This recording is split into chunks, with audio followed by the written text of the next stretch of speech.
Hello and welcome back to Mobility Matters. I'm your host, Javier Betancourt, Executive Director of the Citizens Independent Transportation Trust, or CITT. We're the quasi-independent agency of Miami-Dade County charged with overseeing your half-penny sales tax for transportation. So in this role, I get to work with some fantastic people from all walks of life, and two of my favorite are on stage now. They are the mayor of Pinecrest and also the president and CEO of the Corradino Group, Joe Corradino. Welcome to the program, Thank Joe. you. Thanks for having me. You're one of my favorite people, too. Oh, get out of here. No, Okay, seriously. that's a good moment. We'll capture that one. And then we also have someone who is known to everyone at this Transportation Industry Forum, Alice Bravo. Alice is now the president and CEO of Alice Bravo and Associates. Welcome back, Alice. Thank you for having me again. Again, so yeah, both of you have been on a few times, so you must enjoy it if you keep coming back. I must be doing something right. Well, the pay is excellent. And the company. And the company. And the company. So the reason the two of you are on together is that you just co-moderated a panel here at the Transportation Industry Forum with a number of elected officials, which must have been a fun job for you as moderators because, you know, to get a lot of elected officials to not talk over each other must be an interesting challenge. So how did the panel go? I think it went well. We not only had elected officials, but we had a number of people we had 4 people from the private sector development community. And so we split it up. I was in charge of asking the questions to the elected officials. You did the Yes. Private sector people, and she had the idea of making it conversational. Great. So everybody would chime in and answer the questions. Yes, and we were very fortunate. We had David Martin, Terra, one of the largest developers in town. We had Jose Mas, or Mas Tech, huge construction company across the nation. They own this little soccer team as well. Yes. Alicia Cervera is perhaps the top condominium broker in South Florida and travels all over the world talking to people that are moving here.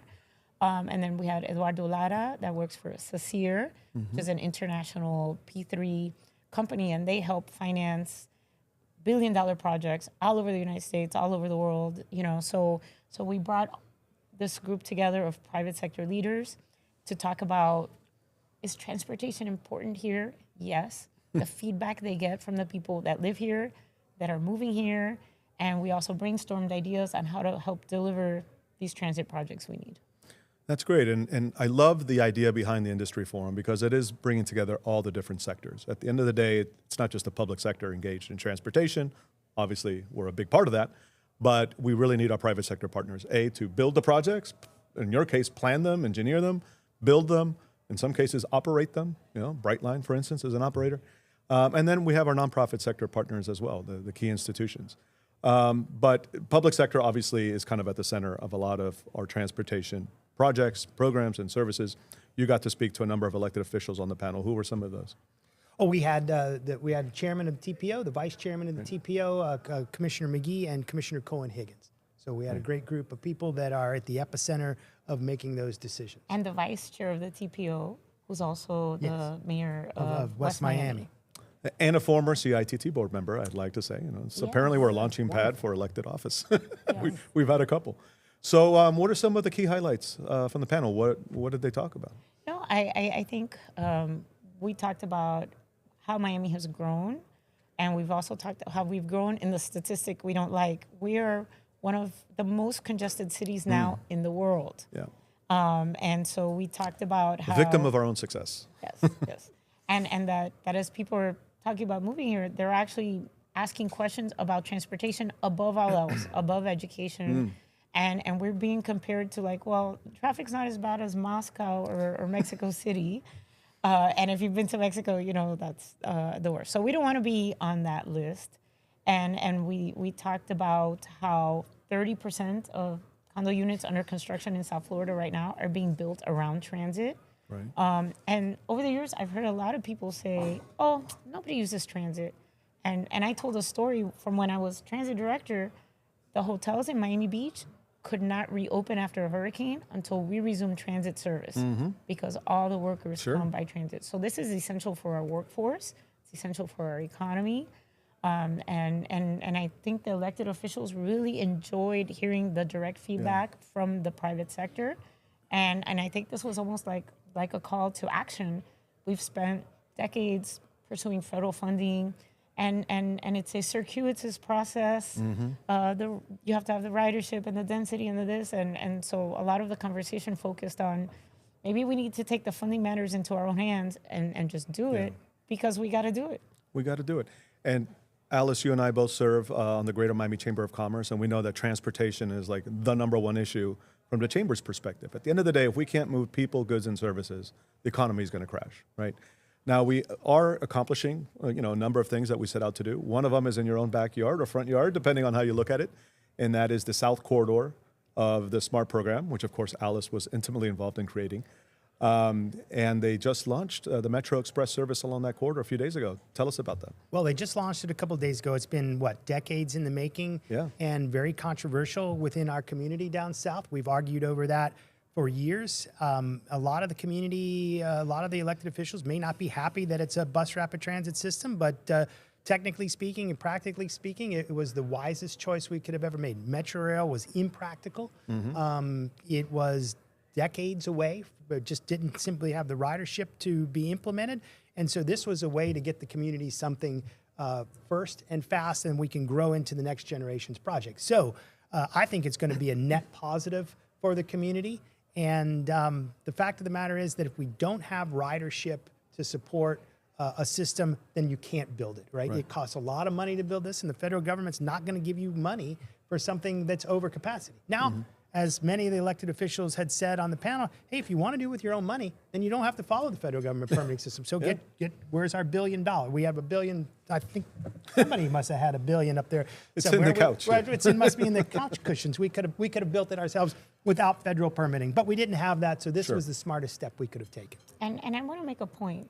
That was a small starts project. From the day we started the study to the ribbon cutting last week took 9 years. Wow. And that was to get through the study, through the design, the permitting, construction, working out the kinks operationally, and that was for a bus rapid transit project. So the rail projects, if you score highly with the federal government, think how much longer that takes. So I something I want to stress is on all these projects, time is the enemy. Yeah. You'll have change in the policymakers, and the cost goes up if the project takes too long, and now you don't have enough funding. So we got to figure out how to streamline the process, and having less dependence on federal funding and more dependence on local funding will help truncate that timeline. And that's where, I'm sorry, just to reiterate, that's where the conversation between the public sector and the private sector went to how do you get the private sector more involved? Can we do public-private partnerships that reduce our dependence on state and federal funding so we may not have to go through those hoops? Do we need a bond? And all those types of conversations which need to be had. And look, we know now, looking back, that a half penny was never enough to accomplish all the promises that were made. It's certainly not enough today. And it's certainly not enough if the state and federal government kind of keep pulling back on their contributions. Do you think that there's an appetite in the community, perhaps with businesses, supporting another referendum to increase the half penny to a penny? What do you think as the? I mean, I know the general political environment is kind of anti-tax right now. I'm going to answer from a political perspective. You answer from the technical. What do you think? I think we have grown as a city, and we were like a little kid when we were given the Metro Rail, and we were given an expensive toy, and now we've grown and grown and grown, and people used to live somewhere where maybe it took them 45 minutes to get to work, and now it's taking them an hour and a half. So I think that loss of time in your life, plus the overwhelming cost of owning a vehicle, insurance, gas, etc., you reach a tipping point, and I think this is something that affects so many people. And we talk about affordable housing. Well, if you can get to work by rapid transit and not have to have a car, now you're connected. Your affordable housing is connected to your employment center. It solves so many problems that so many people are dealing with that I think with the right message, with the right precautions, it can be done. I think that you're right. It's the right message. I think there's a lack of trust within the community based on the old bond that we had done. And I think if we can get the private sector and the public sector together with a clear message, then it will be great. One of the private sector people said, hey, look, we needed to be more transparent with the first bond because it just didn't work, and we knew it wasn't going to work, yet we supported it anyway. And that was, 20-something years ago or more. So I think this generation of public and private sector people that are engaged are more mature, have that as a basis of knowledge, and can put together the right message. Whether we will as a community or not is yet to be seen. But I don't see how this gets done in its full glory without that type of local funding. Right. No, the funding is key. And Alice, you and I attended a trip to Denver many years ago, it seems now. And one of the things we learned from Denver is it takes this funding lasagna, right? There's no kind of magic solution where you have 1, 2, maybe even 3 sources of funding. You really have to layer them on. One of the ones they used was special assessment districts. And we haven't been using those here in Miami-Dade County. We have a TIF, but not a special assessment district. I'm curious whether you think that is a potential public-private partnership model where we have the private development that is most benefiting from transit to actually pay an additional assessment to help fund its construction, operations, and maintenance. Well, on a historical note, we built in the early 1990s 2 extensions of the Metro Mover. Yeah. And the local funding was a special taxing assessment on properties within a certain distance. And I believe there was a study conducted to see what the benefit district was. And it was a fixed amount assessed based on square footage. And after 20 years, that debt was paid off and that amount was sunset. So that's a formula that's used in other places. One of the examples I was given on the panel was that some jurisdictions basically have a P3 authority for public-private partnerships. So there were the panelists that spoke about P3s gave examples how in Tennessee, Louisiana, North Carolina, Georgia, they're doing huge billion-dollar projects with financing, and part of it is monetizing existing assets like highways. So I think the Georgia example was that they monetized some highways, and as a result, the P3 firm gave the state of Georgia a check for $4 billion that now they could go use to build other infrastructure projects. So I think we're at the point where we need all possible options on the table to figure this out. I think we need to be realistic about these types of things. So the cost of a project is the cost of a project. That doesn't necessarily go down. The private sector is going to get involved if there's a profit to be made, right? And what is that cost going to be? I mean, can you lose control of your zoning? Can you add a tax to the highway? Those types of things. It's not a get out of jail free for the card for the local government. It's just a way. It's seceding a little bit of control to the private sector, but they're going to make a profit out of the deal one way or another. And we need to be realistic about that. It's not as if there isn't going to be, the revenue is going to be generated somewhere, either through the sale of units or the upzoning of land or some other way of generating revenue. And it was touched upon by one of the panelists, the NIMBY factor. We've had many projects die over the years.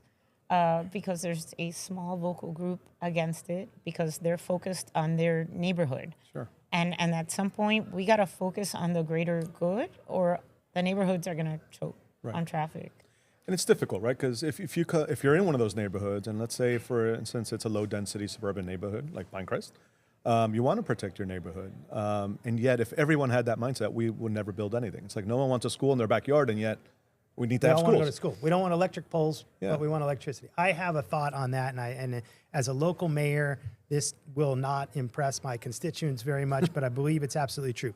If the cities don't stop being parochial, don't come to the table and work compromises out with the regional and state and federal authorities, they're going to lose control of the systems. And we did this in Pinecrest over the rapid transit zone ordinance. Some cities in South Dade refuse to work with Miami-Dade County to implement a little bit of density to be supportive of the corridor. I think that behavior is a self-defeating action by the cities. You see state legislation coming out even this year that is going to take zoning power away from the cities. The cities are going to work themselves into having no zoning power. And my bold Karnak prediction is that within 5 years, cities won't recognize their zoning power anymore. They're going to take it away on the large corridors, and the cities are going to get worse than if they sat down at the table. Look at Live Local, right? Live Local is just that. Right. So why do we have an elevated metro rail? It's our equivalent of the subway. We can't go underground because of water, so we put it up. Imagine in New York City having a subway line and how much that costs, and having 2-story buildings around the stations. You wouldn't do that. It doesn't work. There's no reason to make that investment because the ridership is contingent on the people around it. And we have people specifically moving next to the transit station. So when I was director, I thought, okay, we're going to work on the SMART plan, but let's also get development around the metro rail we have, which is a lot easier than going through a 10-year, 20-year process for one of these new corridors. So this is called land use planning, and one of the panelists touched upon that. We need planning. We need to plan it.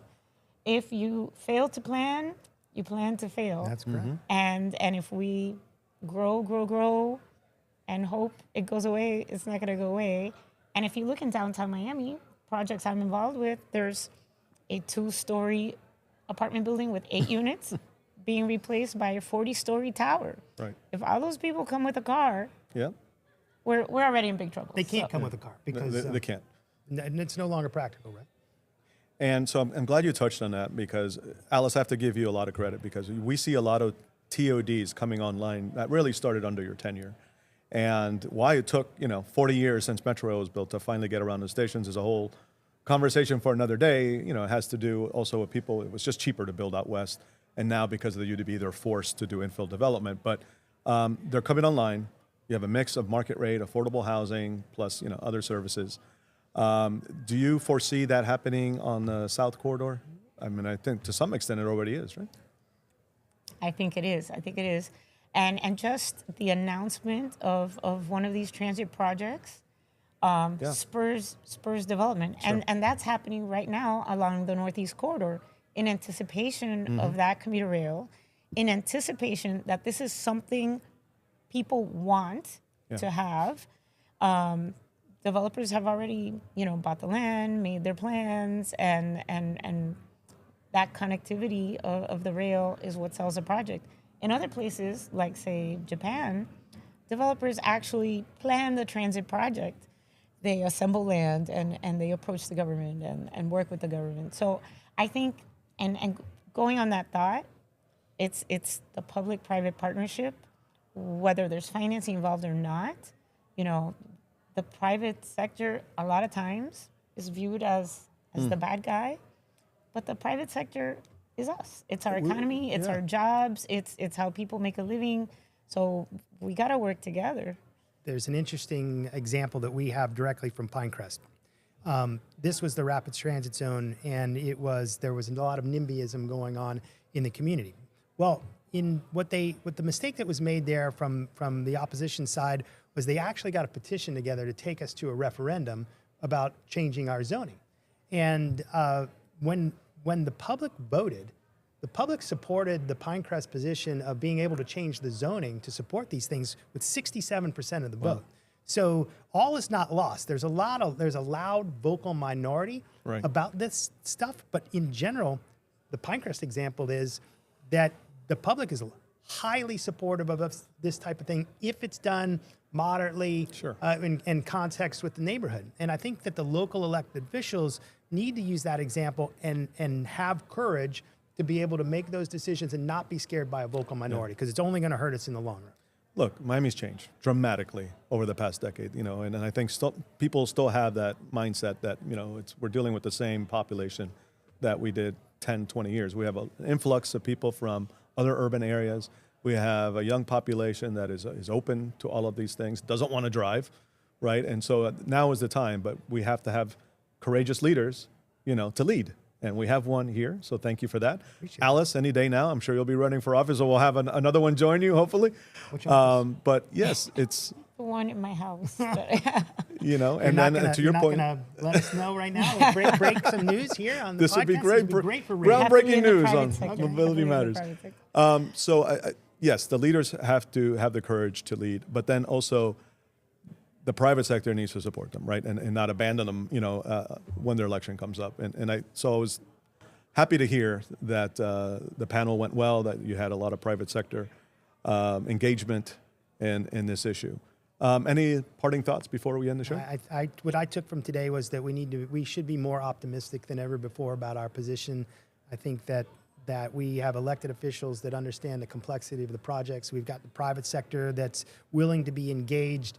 And when you get right down to it, these things get implemented by competent technical public sector staff, along with consultants that know the systems, know how to get these things done like you all have done in the past. And I think this generation can get it to work.